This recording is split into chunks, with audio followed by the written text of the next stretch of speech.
Hi guys, welcome to the Impossible Talk podcast. Thank you for agreeing to be the guest to talk about mental health. I'm really excited to hear about your experiences with mental health and for us to be included in raising awareness. So my first question to you guys is have you been diagnosed with a mental health issue and when was you diagnosed? So Do for you want to, Jack? myself, so for myself, I have post traumatic stress disorder, so PTSD. I was first aware of it in 2015. It occurred from 2013, but I wasn't fully diagnosed until 2018. So there's a 5-year stretch there of trying to deal with PTSD on my own with some help and guidance, but it wasn't very helpful. So that's kind of where mine has come from and what I currently have still going on to this day as well. Thank you, Jack. So for myself, throughout the whole of my life, I've different phases. That I've dealt with suicidal tendencies and whatnot. But the real for me was on the back of sort of 2016, 17, 18, 19. For a few years there, I was registered disabled. I couldn't. There was times I couldn't walk, talk. There was days where I just felt I wanted it to be over. And for me, it was just a really dark time in my life. I was under the care of neurologists, physios, psychiatrists, psychologists. I had a full team around me trying to figure out what was going on. Nobody knew what was going on. So yeah, it's crazy. What would you say the signs were for you? What did you start to notice? At what point did you say, okay, do you know what, something is, not right at this moment and I might need some support? Well, for myself, it was not getting up out of bed in the morning and things like that. And there was days where, like I say, there was days where I'd my head was a little bit sort of foggy, if that makes sense. It was just small things, and they progressively got worse. And it was in the back end of what was coming there. I went back in the army for the second time, and it all started around 2015, 2016. And for me, I was having blackouts. I was struggling with my legs. I was struggling to accept things with my legs. And then one day, my wife just turned around to me and she went, I've got to get you to the doctors. And that was the real moment when my wife turned around to me and says, you need to go and get this sorted, where I actually started to look at things and thinking, do you know what, there is something really, really wrong. Yeah. So with myself, I was in Afghanistan in 2013. I came back on R&R.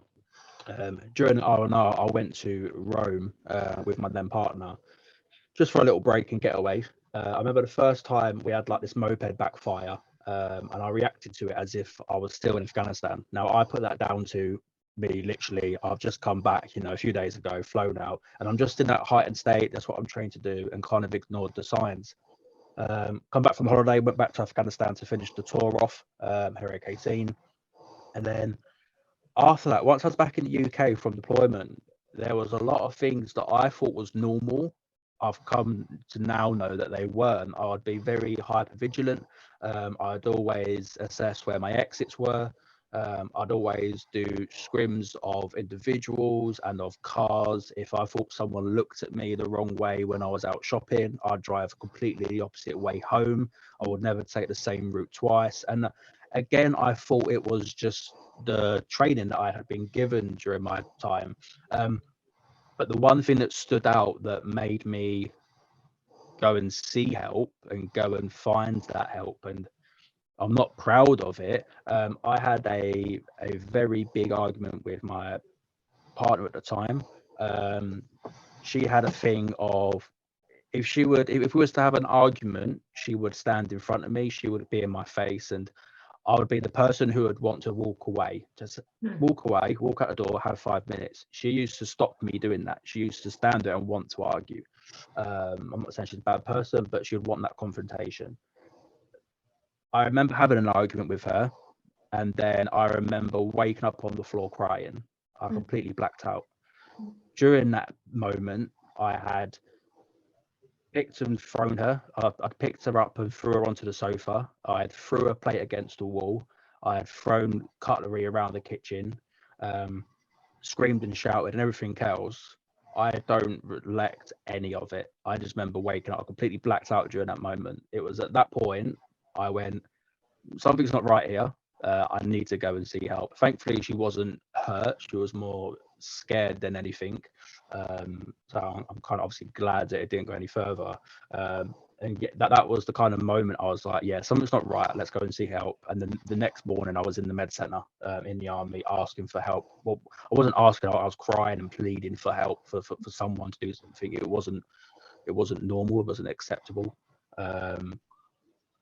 And that's when the process started of, you know, tablets, seeing counselors, and that was 2015 that I first went, I need help. And again, it wasn't till 3 years later till I was fully diagnosed by a psychiatrist for PTSD.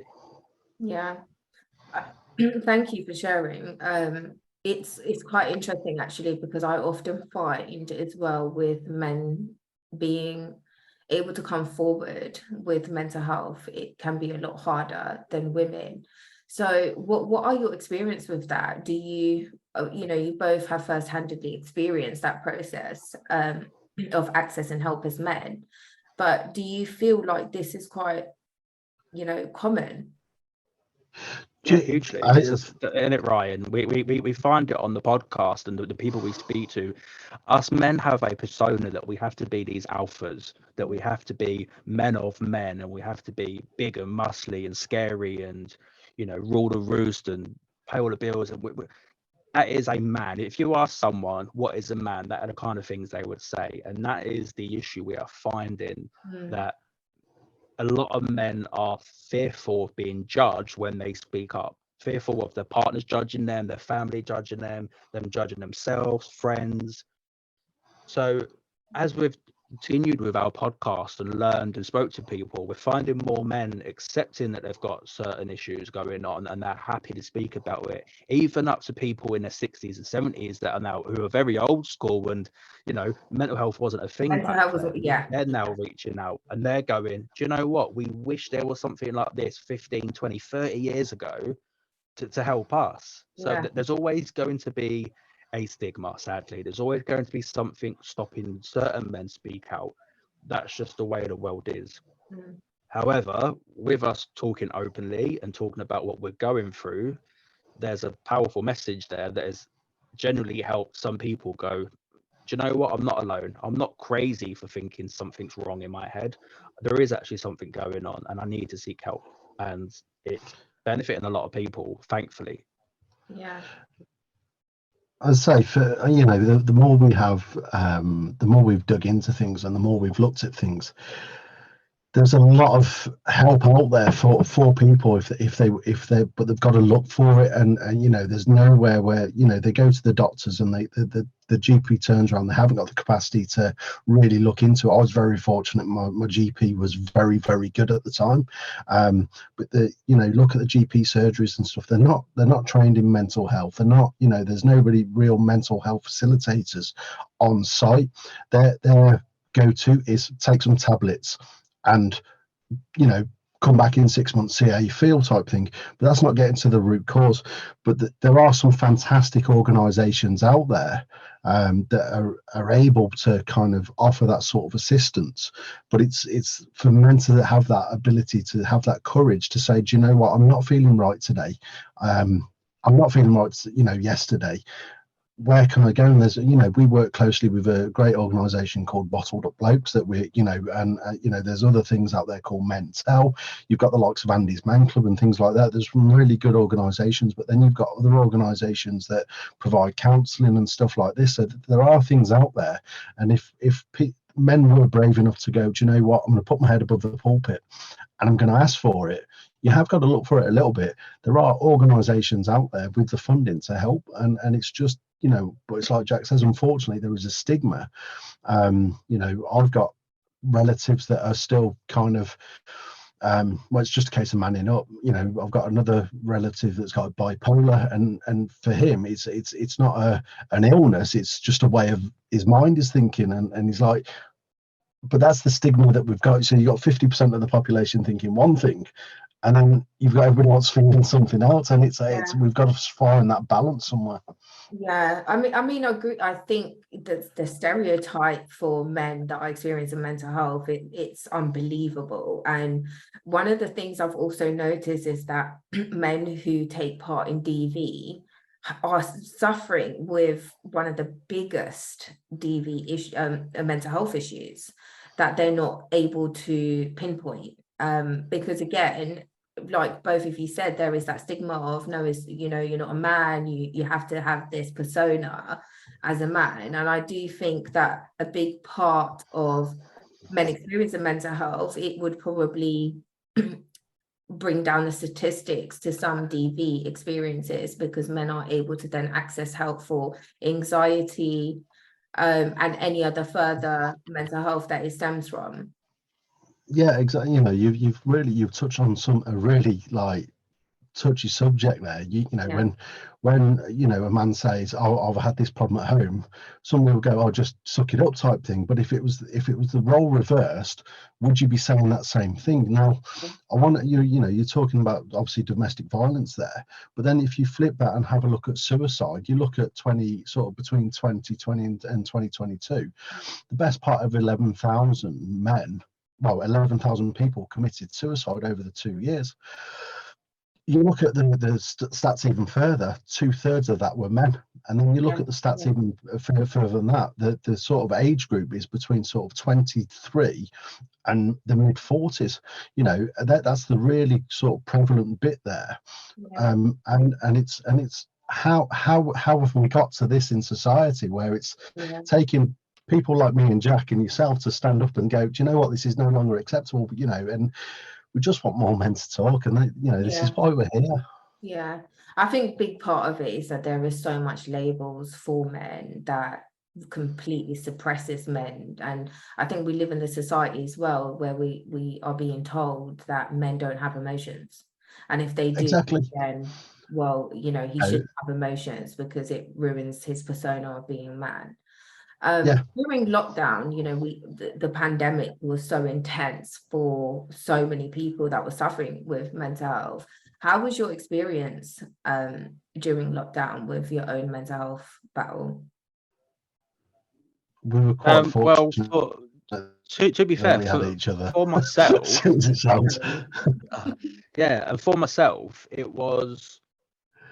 it wasn't too bad. So I was in a position where at the time I was running my own business as a personal trainer and sports massage therapist. So I still had access to a gym. I was still able to go to the gym because I was the only one there and use that facility. And I had a fantastic, my current partner now was absolutely brilliant. And surprisingly, we never argued, which is really weird and strange because you expect all that tension constantly being around each other. It was actually really nice.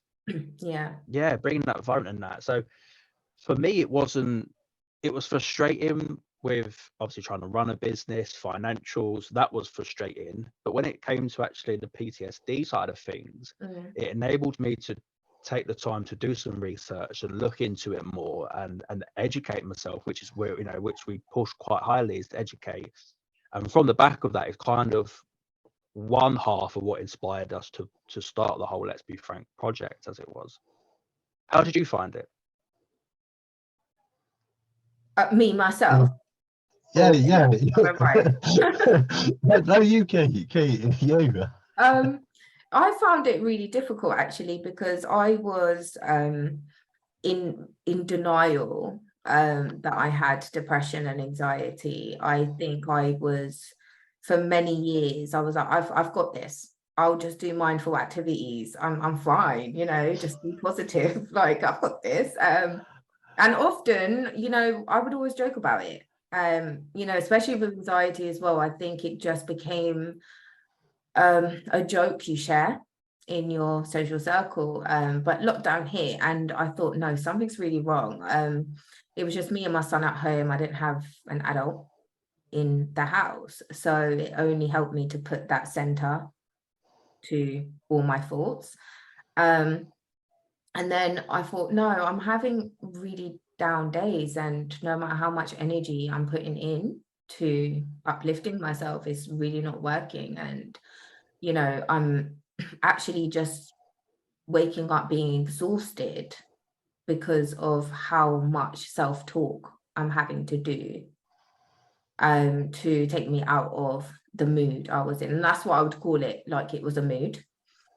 When we hit halfway into the pandemic, I did reach out to some of my friends and I said, I honestly don't think this is something I can no longer control. And I think that is a big part. It's like a lie you tell yourself. You think you're in control for a very long time. And it's quite hard to admit that it's not something you can control. I think from so many different things fall into that of culture for me as well.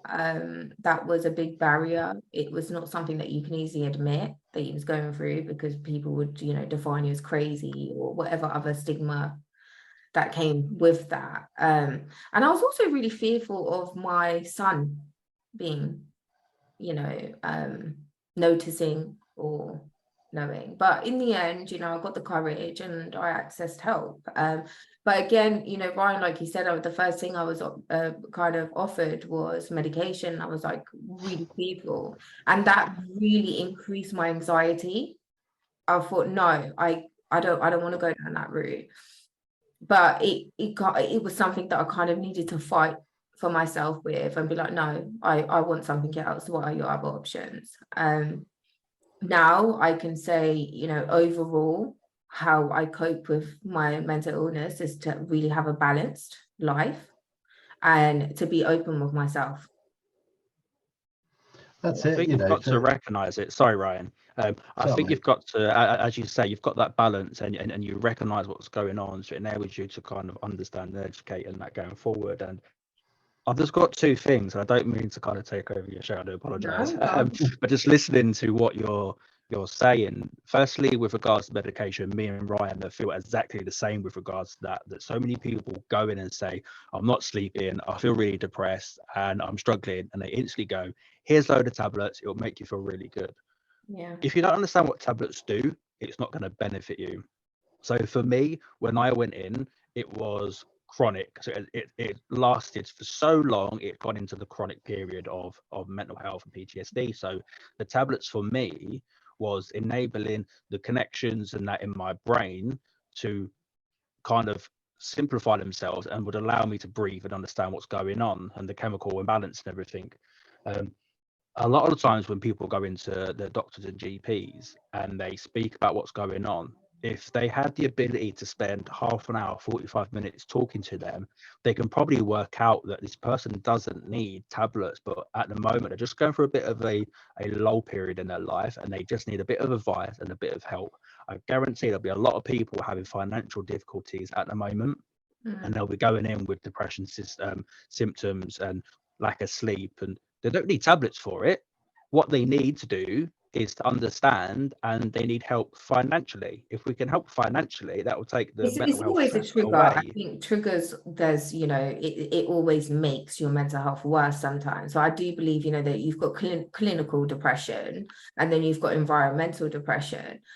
For me, I think one of the best way I survive is because I try to take a holistic approach. So I know that at the time I was being offered medication, I was really frightened that if I took the medication, I was no longer going to be in control even more. And at the time of me feeling really vulnerable with my mental health and feeling like I didn't have much control over it, I really didn't want to put medication into the system and to be like, well, I no longer have control even more. And I was desperate to hold on to any control I had. Ryan, what are your thoughts in terms of medication? Did you access any supportive medication? Yeah, so for me, first time round, well, I'll say first time round, that was going back to I was 8 years old, but we'll skip we'll skip forward to what I was talking about earlier. And for me, medication does have its place. But for it to have its place, you also need to understand why you're feeling the way you do. You know, so it's okay for me to take this tablet to kind of help me sort my day to day, or if I need some help sleeping. But why am I feeling like I do? You know, why am I crying? Understanding them feelings. And I think if we can educate ourselves around that, and you know, if you look to your sort of your local authorities and things like that, I will reference Derbyshire County Council, where you know, where I'm, you know, where I live and stuff like that. But Derbyshire County Council are you know, really grasping the whole sort of mental health approach, you know, through the council and through the whole of the county. You know, there's so many sort of initiatives going on to, you know, they've got the talking benches and things like that have got little plaques on, so if you sat at the bench and somebody recognizes it, you know, there's a place for you to go and talk. There's a QR code, you can scan the QR code, which takes you through to some resources and things like that. And then, you know, there's lots of other projects going on through the county, and which is brilliant. But it's now educating people to access these that will have the ability then to kind of help push that education forwards. But like I say, for me, medication is a really useful tool, but that's what it is. It's a tool in an arsenal of tools, and we've got to understand everything for enable it to work properly. Yeah. I know right now with the young people, especially after the pandemic, their mental health is sky roof at the moment. What would be your suggestion to young people, that, especially young men, young boys that are going through early signs of mental health issues? I think don't be scared to kind of reach out to your friends. You know, you're very fortunate that you're living in this world now where you are on your phones, and you are, you know, you're meant to be more connected, but you are disconnected, as so to speak. So lift your head up from your phone and talk to the people around you, talk to your family around you. You know, you'd be surprised by putting that phone down, taking you away from social media, and connecting with people that are in your sort of your 5s, your 10s, and your 20s, because this is what we talk about. And it is an army thing here, where you know, your immediate 5 meters are the people, you know, you're at the center, the 5 meters around you. These are the people that you want to be close to you. These are the people that you trust. These are the people that you can talk to. Your 10 meters are people like you work with, and you know, they're the people that you go to school with. So you've always got that pillar to fall back on. And your 20s, do you know what? If they live, you know, you're on social media, they're around the world, they don't have anything to do with you, don't worry about them, you know. But you know, that immediate circle, pick your head up from your phone, and don't be scared to talk. Yeah.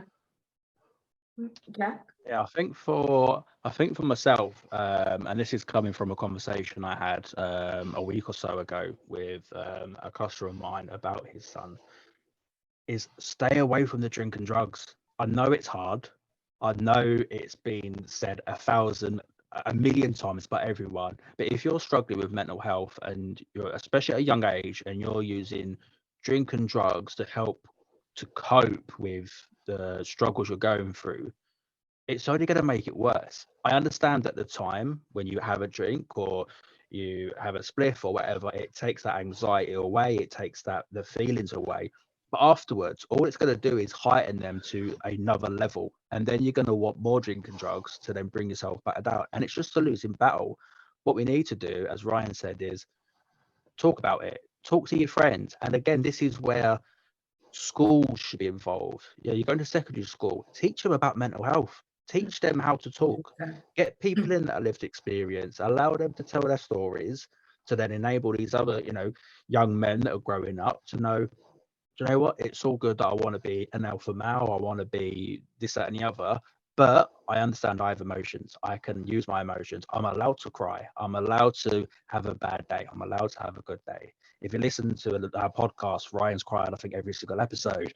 But we just, again, that's our passion that comes into it, that we want to help men understand, because we don't want them to be the next statistic. We don't want them to be the next person on the track. We don't want them to be the next person in the article. We want them to be at home with their family, their loved ones, their kids, their partners, and to enjoy a life that, again, good days, bad days, But it's embrace them both, Yeah. but learn. So I know that you both have created a men's mental health platform. So since you started till now, have you really noticed a big difference with men coming forward? disclosing their mental health, and what has your experience been? Has there been a huge change? Well, Yeah, I'll let you do that one, Ryan. we have So a what was brilliant that? feature. We have an absolute brilliant feature on our podcast, and it's called Have Your Say. Yeah. And it's growing with the show, and it was really, our intention was to kind of have it as a end of show feature where we get a question or two and we answer them at the end of the show. And I think we've actually now made 7, maybe 8 episodes out of this feature, and we get in men from like America. We had a really heartbreaking one coming from Colorado, weren't it? Which was, we made a whole episode out of this one sort of question. Well, it wasn't question, but the thing that he went on, and just to see his growth from where he was when he lost his son 15 years ago to his own attempted suicide and his drinking and things like that, to now. It's that growth. But then we had another chap called, we'll mention his name because he's quite happy for us to. Logan, again, in America, in Washington State, he was having a rough time and whatnot, and he asked us some questions. We answered them, and we give our advice. It's only advice. It's up to them if they take value from it and whatnot. And then he wrote us back in, and he says, I've put some of that stuff in place, and I feel so much better for it. But we're seeing common occurrences from. There was a lady that wrote into us to say, my son is I'm sure my son is feeling down. I don't know how to approach it. So we just give her sort of our thoughts again. And she wrote back to us not long after that. And she went, I took that into account. I spoke to him, and he said, if it wasn't for that, he wouldn't have been here. That is, that is the power of what, and we've always said, if it's life changing though. It is. I think it's amazing that when you share your own experience, we really underestimate how life changing it is for somebody else. It really is, and we've always had the sort of 2 things. We always encourage people to stand up, speak out, and use their voice. That's our kind of slogan at the end of the show. It's the slogan that we use under our sort of graphics and things like that. Use your voice. But from the very, very, very beginning, when we first started, we always said, if this runs for, didn't go as a podcast, it just stayed as a Facebook group. When it become a podcast, if it just helps one person, whether that's in 10 episodes in 10 years, do you know that everything that we've done has been worth it? Yeah, amazing. I love that. Jack, what about you? What are your thoughts on this? So pretty much the same, to be fair. We've had so many people since we started reach out to us with questions, and some of these questions are really deep. So some of them are like a guy in Scotland, I think he was like 26, he was a virgin, but he lied to everyone. But people have now have trusted have trusted us to come to us to ask for our opinion, ask for our honest advice. And for me, it's the age group that we're getting. People from their early 20s up to their 70s now going, listen, I wish, in my 70s, I didn't believe in any of this. You've opened my eyes. I wish I had this 15, 20 years ago. And that makes us, that gives us that boost to keep, not to keep going, because we'll still go, but it gives you that really warm feeling. Yeah, it is that motivation to kind of go, do you know what, we're doing something good. If we need to be the spearhead for men's mental health, we will step up to the plate and do it. If we just need to be the side voice, we'll do that. Whatever will cry it. But most importantly, every week we do it, it is our own counselling session and our own therapy for me and Ryan to sit and have a conversation. And for us, that's the biggest pleasure that comes out of it.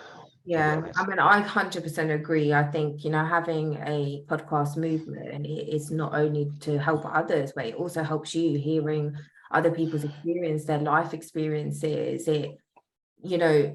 It's that every day you just get a little bit closer to being like, actually, you know what, everything's okay. Actually, I'm not alone. And it is the power of the message. Absolutely. Because you just feel so lonely about being in that space. So I agree. But thank you so much for coming on the platform to share your experiences. I'm definitely going to take this away with a lot more insight than I had when I initially joined the podcast. And I've definitely also learned so much from you guys that I can take away and support my males that are in my life as well. And I really look forward to us doing more collaborative work together. Feel free, I feel really passionate about the work you're doing as well. So I'm definitely excited for, all of our journeys at the moment. So thank you for being involved and thank you for sharing your experiences. Thanks for having us and asking us to come on. We appreciate it, and again, we look forward to doing a lot more in the future.